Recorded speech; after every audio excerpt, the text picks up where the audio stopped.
কি করলাম 20 বছর?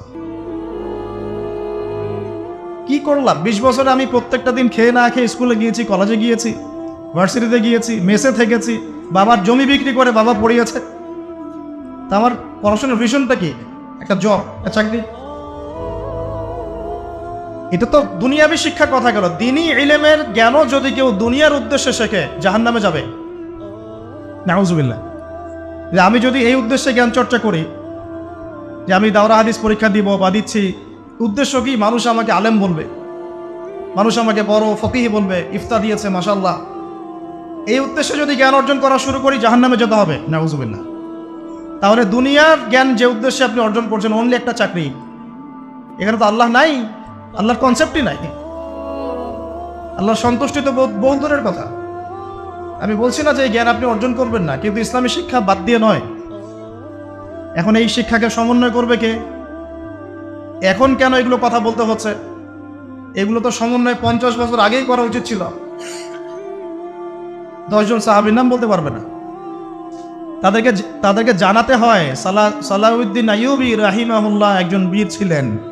ওদেরকে জানাতে হয় নুরুদ্দিন জঙ্গির কথা, বিন কাসেমের কথা, তারেক বিন জিয়াদের কথা। তাদেরকে জানাতে হয়, বুঝাতে হয় যে তারা আমাদের শেকড় ছিলেন, তারা আমাদের সিংহ পুরুষ ছিলেন। হামজা রাদিয়াল্লাহু আনহুর শাহাদাতের ঘটনা দেখবেন বেশিরভাগ ইয়াং জেনারেশন জানে না। মুসআব বিন উমাইরকে চিনে না। একজন সাহাবীকে নবীজি বলেছেন, তুমি কেউ যদি পৃথিবীতে জীবন্ত কোনো শহীদকে দেখতে চায় সে যেন এই সাহাবীকে দেখে। নাম কি জিজ্ঞাসা করেন? বলতে পারবে না। বলে দিচ্ছি, তার নাম তালহা বিন উবাইদুল্লাহ রাদিয়াল্লাহু আনহু। তালহা রাদিয়াল্লাহু আনহু। উহুদের যুদ্ধের দিন আল্লাহ নবী সাল্লাল্লাহু আলাইহি ওয়াসাল্লাম বিপর্যয়ের সময় ডানে বামে মাত্র 9 জন সাহাবী ছিলেন। 7 জন আনসারী, 2 জন মুহাজির। 2 জন মুহাজিরের একজন তালহা রাদিয়াল্লাহু আনহু, একজন সাদ বিন আবি ওয়াক্কাস। তালহা রাদিয়াল্লাহু আনহু আল্লাহর নবীকে সেভ করার জন্য এদিকে 7 জন একে একে শহীদ হয়েছেন, বাকি 2 জন বেঁচে আছেন। সাদ বিন আবি ওয়াক্কাস, তালহা বিন উবাইদুল্লাহ রাদিয়াল্লাহু আনহু। নবীকে সেভ করার জন্য পিছন দিকে ঘুরে যুদ্ধ করতে হচ্ছে, পিছে এসে তীর লাগছে একটা একটা করে। এগুলো আমরা জাস্ট বলতে পারি, আপনারা শুনতে পারেন, কেউ উপলব্ধি কেউ করতে পারবো না। রিয়েলাইজ করার ক্ষমতা আমাদেরকে দেওয়া হয়নি এখনো, কারণ আমরা সেই সিচুয়েশন দেখি নাই চোখ দিয়ে। গাজার অবস্থা আমরা দেখি মিডিয়াতে, শুনি পত্রিকায়, পড়ি। উপলব্ধি করার ক্ষমতা আমাদেরকে দেওয়া হয় নাই, কারণ আমরা সেই সিচুয়েশনে পড়ি নাই। আল্লাহ না করুক যদি পড়ি কখনো, তাহলে বুঝতে পারবো, তো বলা হচ্ছে ওই সাহাবীর শরীরে ওই দিন 50টার বেশি আঘাতের চিহ্ন ছিল। এই অবস্থাতেও তিনি নবী সাল্লাল্লাহু আলাইহি ওয়াসাল্লামকে কাঁধে উঠিয়ে, আল্লাহর নবী কিন্তু রুগ্ন পাতলা মানুষ ছিলেন না, একদম ভালো ফিগারের মানুষ ছিলেন। ওইটা আরেকটা আলোচনা, ওইটা পরে করবো ইনশাআল্লাহ অন্য একদিন। এই মানুষটাকে তিনি কাঁধে উঠিয়ে উহুদ পাহাড়ের উপর উঠেছেন, তালহা রাদিয়াল্লাহু আনহু। আর আল্লাহর নবী ওই দিন বলেছেন, কেউ যদি জীবন্ত কোনো শহীদকে দেখতে চায় সে তালহাকে দেখুক। শহীদ হয়ে গেছে, মাটিতে হেঁটে বেড়াচ্ছে, জীবন্ত শহীদ। আর একজন সাদ বিন আবি ওয়াক্কাস রাদিয়াল্লাহু আনহু। অন্যান্য সব সাহাবী আল্লাহর নবীকে একটা কথা বলতেন, আমার পিতামাতা আপনার জন্য কুরবান হোক। শুনেছেন না? ইয়া রাসূলুল্লাহ, আমার পিতামাতা আপনার জন্য কুরবান হোক। আল্লাহর নবী নিজে এই একমাত্র সাহাবী সাদ বিন আবি ওয়াক্কাস রাদিয়াল্লাহু আনহুকে উহুদের যুদ্ধের দিন বলেছিলেন, সাদ তীর ছোড়ো, সাদ তীর ছোড়ো, আমার পিতামাতা তোমার জন্য কুরবান হোক। সাদ বিন আবি ওয়াক্কাস মাদিয়ান বিজয়ী, পরবর্তীতে মাদিয়ান বিজয়ী বীর সেনাপতি। এই জেনারেশনকে আপনাদের এই নামগুলো শোনাতে হয়, চেনাতে হয়, তাহলে কি বুঝতে পারছেন তারা শিক্ষা সিস্টেমে কত পিছিয়ে গেছে, কত দূর চলে গেছে আল্লাহ থেকে, রাসূল থেকে, সাহাবীদের থেকে। যারা মাদ্রাসায় পড়ে তারাই শুধু এগুলো জানে। আর এই টোটাল পপুলেশনের কত পার্সেন্ট মানুষ মাদ্রাসায় পড়ে? অর্ধেক? মোটেও না, আরো কম নিশ্চয়ই। 40%, 30%, হয়তো 20% হবে। আর বিশ্বাস করেন, আমরা দেশ ঘুরে যা বুঝতে পারি যে বাংলাদেশের মোট জনসংখ্যার হয়তো 5 থেকে 10% মানুষ দিন নিয়ে ফিকির করে, বাকিদের কোনো ফিকিরই নাই। তো আমাদের ওস্তাদরা এখন বলেন যে জেনারেল শিক্ষিত মানুষদের মধ্যে কিভাবে দিনটা প্রচার বেশি বেশি করা যায় এই ফিকির করো তোমরা। আমাদের ওস্তাদরা এখন এই কথা বলেন, জেনারেল শিক্ষিত মানুষদেরকে ইসলাম থেকে এত দূরে সরিয়ে দেওয়া হচ্ছে, তাদেরকে কিভাবে ইসলামের দিকে আনা যায় সেই ফিকির করো তোমরা। যে কথাটা বলতে গিয়ে এত তো চলে আসলাম, আল্লাহ নবী সাল্লাল্লাহু আলাইহি ওয়াসাল্লামের কাছে প্রথম ওহী এসেছে পড়াশোনা কেন্দ্রিক।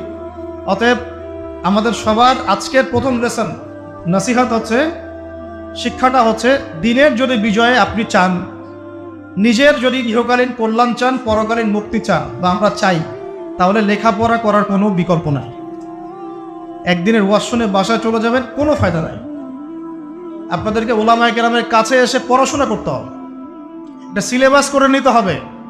উস্তাজ বা হুজুর আমি এই পর্যন্ত পড়েছি, আমাকে একটা সহজ সিলেবাস করে দেন, কিভাবে পড়াশোনা করলে আমি দিনের জ্ঞান অর্জন করতে পারবো, একটু দাওয়াতি কাজ করতে পারবো, দিনের কিছু কাজে আসতে পারবো। আর এটা অবশ্যই আলেম লাগবে। ওলামায়ে কেরাম ছাড়া একা একা যদি চলতে যান, তাহলে ওই যে অনলাইনের ব্রাদার্স সিস্টার্সদের মতো হয়ে যাবে। ইশারা দিলাম, বুঝে নেন। গরুর লেজ ছাগলের পাছায় লাগাই দিবেন, ছাগলের লেজ গরুর পাছায় লাগাই দিবেন, এই কাজ করে। কারণ হকপন্থী ওলামায়ে কেরামদের সাথে সম্পৃক্ত না থাকলে নিজের বুঝ অনুযায়ী সে চলা শুরু করবে, তখন তার দ্বারা উম্মতের খেদমতের জায়গায় গুমরাহির সুযোগ আছে। আল্লাহ পাক আমাদেরকে হকপন্থী আলেম চেনার তৌফিক দান করুন, সহবত নসিব করুন। আর আপনি ঘর থেকে বের না হলে আল্লাহ পথ দেখাবেন না, আপনাকে বেরোতে হবে, খুঁজতে হবে।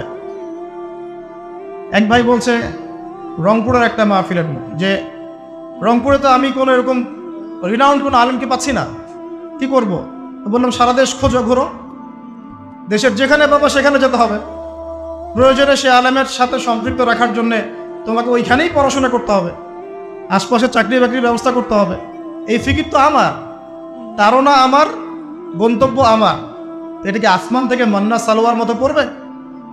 অতএব প্রথম নসিহত, দিনী ইলমের চর্চা বাড়িয়ে দেয়। আমি আপনাকে ফকিহ হতে বলছি না, মুহাদ্দিস মুফতি হতে বলছি না, বলছি বেসিক পড়াশোনা করেন, আদারওয়াইজ আপনি দিন থেকে ছুটকে যাবেন। আর পড়াশোনা করার এটা প্ল্যাটফর্ম না, এটা পড়াশোনা করার কোনো প্ল্যাটফর্ম না। এই ফেসবুক, ইউটিউব এটা পড়াশোনা করার কোনো প্ল্যাটফর্ম না। এখানে শুধুমাত্র এখন ফিতনা ছড়ানো হচ্ছে। আপনি যদি বলেন ভাই আপনার লেকচার শুনি ইউটিউবে, ফেসবুকে, আরো বড় বড় আলেমদের লেকচার শুনি, আমি স্বীকার করছি, এটা আমি স্বীকার করছি। কিন্তু এই 10% উপকারিতার চাইতে এখানে 90% ফিতনা আছে। আর ওই ফিতনাটাকে চিহ্নিত করার ইলম, জ্ঞানের গভীরতা যদি আপনার না থাকে, তাহলে আপনি বিভ্রান্ত হয়ে যাবেন। একই বিষয়ে 10 রকম 10টা কথা বলছে, মানুষকে ইস্যু পাগল বানিয়ে রেখে দেওয়া হয়েছে। সুবহানাল্লাহ, গাজা ইস্যু চলাকালীনও আমরা এমন এমন ইস্যু নিয়ে এখন মাঠ গরম করে বসে আছি, যেগুলো নিয়ে এখন কথা না বললেও হতো। আমাদের কমন সেন্স একদম নিচের পর্যায়ে নেমে গেছে। বাসার পাশে আগুন লেগেছে আর আমরা এখানে ইখতিলাফি মাসআলা নিয়ে ঝগড়া করছি। উম্মার উপর বিপদ এসেছে, কাফেররা যুদ্ধ লঞ্চ করেছে, কাফেররা ক্রুসেড লঞ্চ করেছে, আমরা এখন ইখতিলাফি মাসআলা নিয়ে ঝগড়া করছি। এখন হাত বাঁধাই ফিক্স করতে পারলাম না। আর কিছু